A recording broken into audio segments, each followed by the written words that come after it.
আমি ইঞ্জিনিয়ার রহমতুল্লাহ আপনাদের সবাইকে স্বাগতম জানাচ্ছি।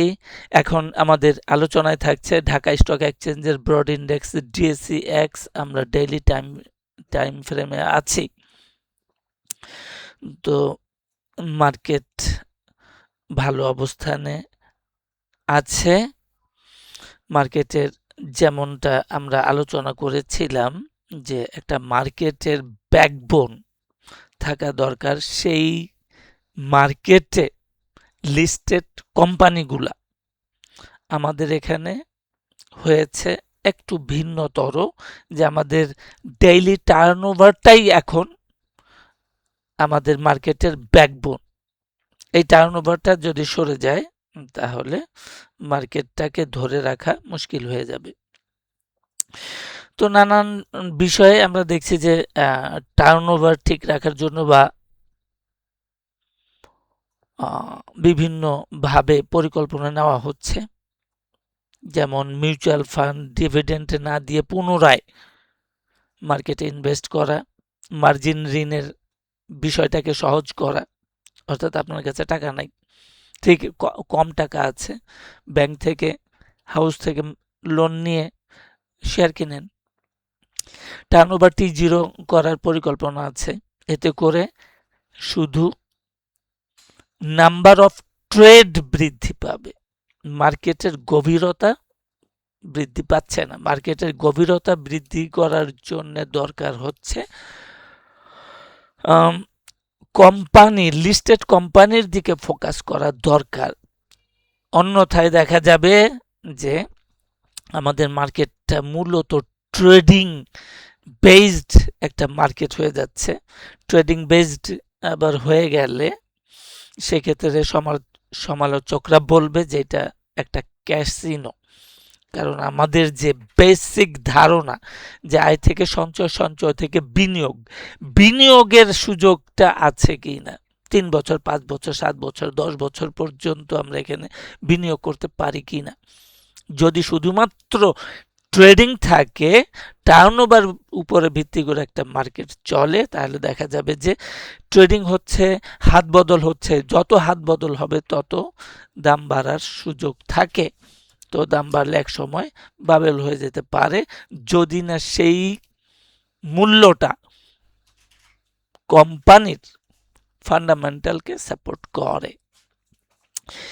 তো আমরা দেখেছি যে আমাদের এমএনসি বা বিদেশি কোম্পানিগুলো প্রচুর মুনাফা করে। একই জনগণের কাছে, একই ভূখণ্ডে, একই ট্যাক্স আইনের আওতায়, একই ইকোনমিক্সে, একই সব কিছু, একই বিজনেস এনভায়রনমেন্টে একই থাকে।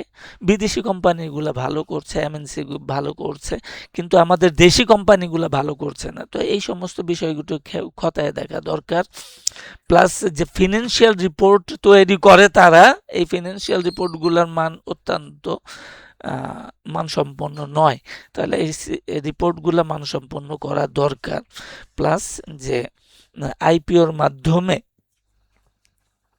ভালো কোম্পানি বা সরকারি ভালো কোম্পানি বা এমএনসি গুলাকে নিয়ে আসলে পরে দেখা যাবে যে মার্কেটের গভীরতা বাড়বে, সেখানে বিনিয়োগের সুযোগ থাকবে, আয় থেকে সঞ্চয়, সঞ্চয় থেকে বিনিয়োগের যে বেসিক ফর্মুলা আছে সেটা এখানে প্রযোজ্য হবে। আর এইটা যদি প্রযোজ্য না হয়, শুধুমাত্র ট্রেডিং আর ট্রেডিং আর ট্রেডিং, মার্জিনের মাধ্যমে ট্রেডিং, T+0 মাধ্যমে ট্রেডিং, নানানভাবে আমরা টার্নওভারের মাধ্যমে মার্কেটকে ধরে রাখি, ইনিশিয়ালি ইটস ওকে, ঠিক আছে, কিন্তু পরবর্তীতে মার্কেটের গভীরতা বাড়ানোর জন্য আমাদেরকে সম্মিলিতভাবে কাজ করতে হবে বলে মনে করি, এবং সেটাই হবে আশা করছি।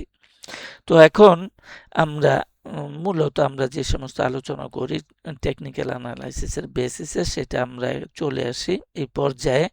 আমরা গত সপ্তাহ পর্যন্ত বলেছিলাম যে এখানে একটা ট্রায়াঙ্গেল প্যাটার্ন আছে। এই ট্রায়াঙ্গেল প্যাটার্নের রেসপেক্টে আমাদের দুইটা রেজিস্ট্যান্স ছিল, রেজিস্ট্যান্স দুইটা ভেঙেছে, এবং আমাদের একটা টার্গেট ছিল বেসড অন দ্য ট্রায়াঙ্গেল, সেটা ছিল ৬০২২।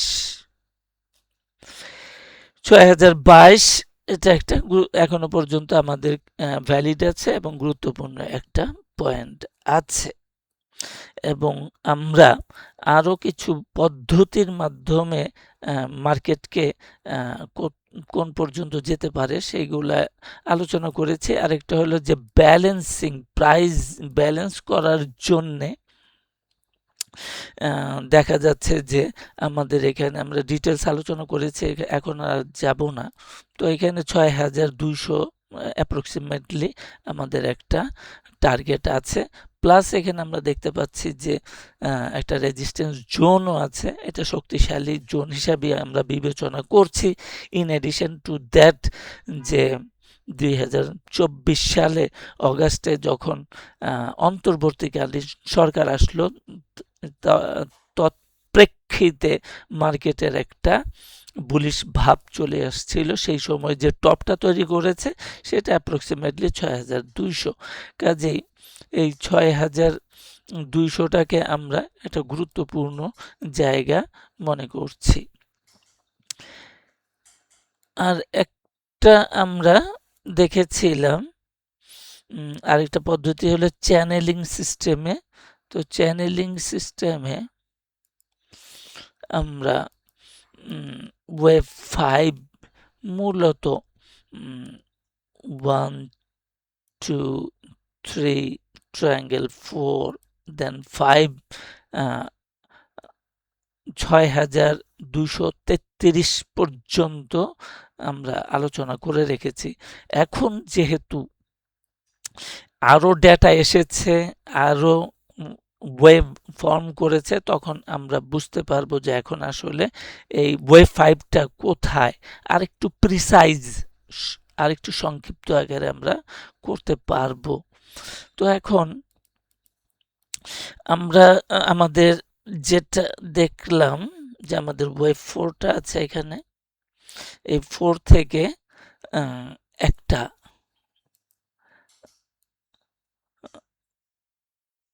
র্যালি হয়েছে এবং র্যালির পরে একটা কারেকশন হয়েছে। দেন এই র্যালিটাকে আমরা ভিন্ন কালার করে দিতে পারি। দেন আরেকটা র্যালি চলমান আছে।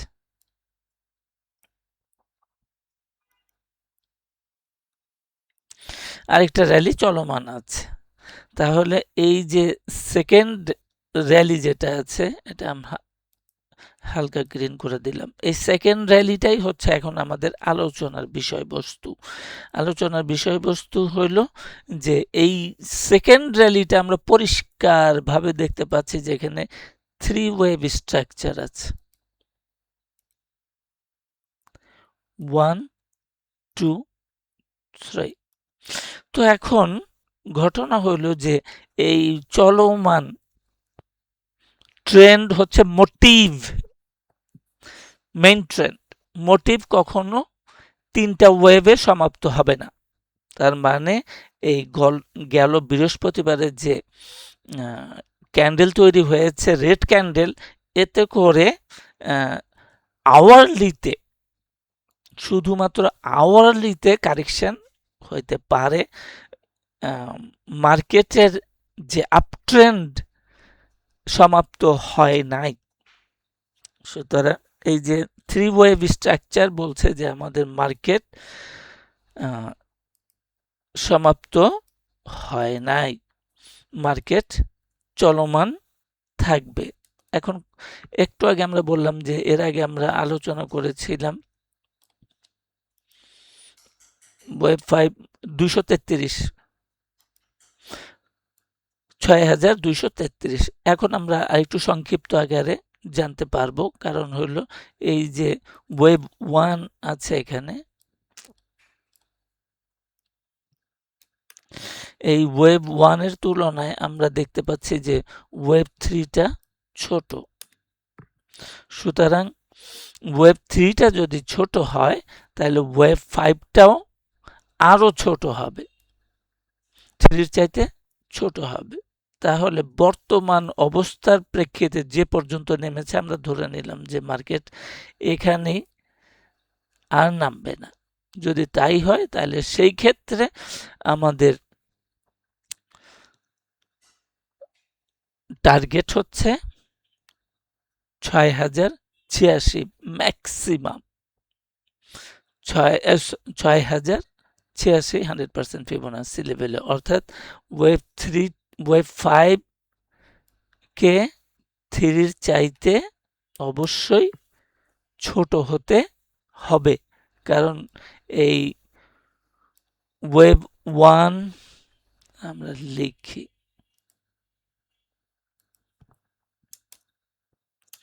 ওয়েভ ছোট ওয়েভ 1, এইটা হচ্ছে ওয়েভ 3 এবং ওয়েভ 5,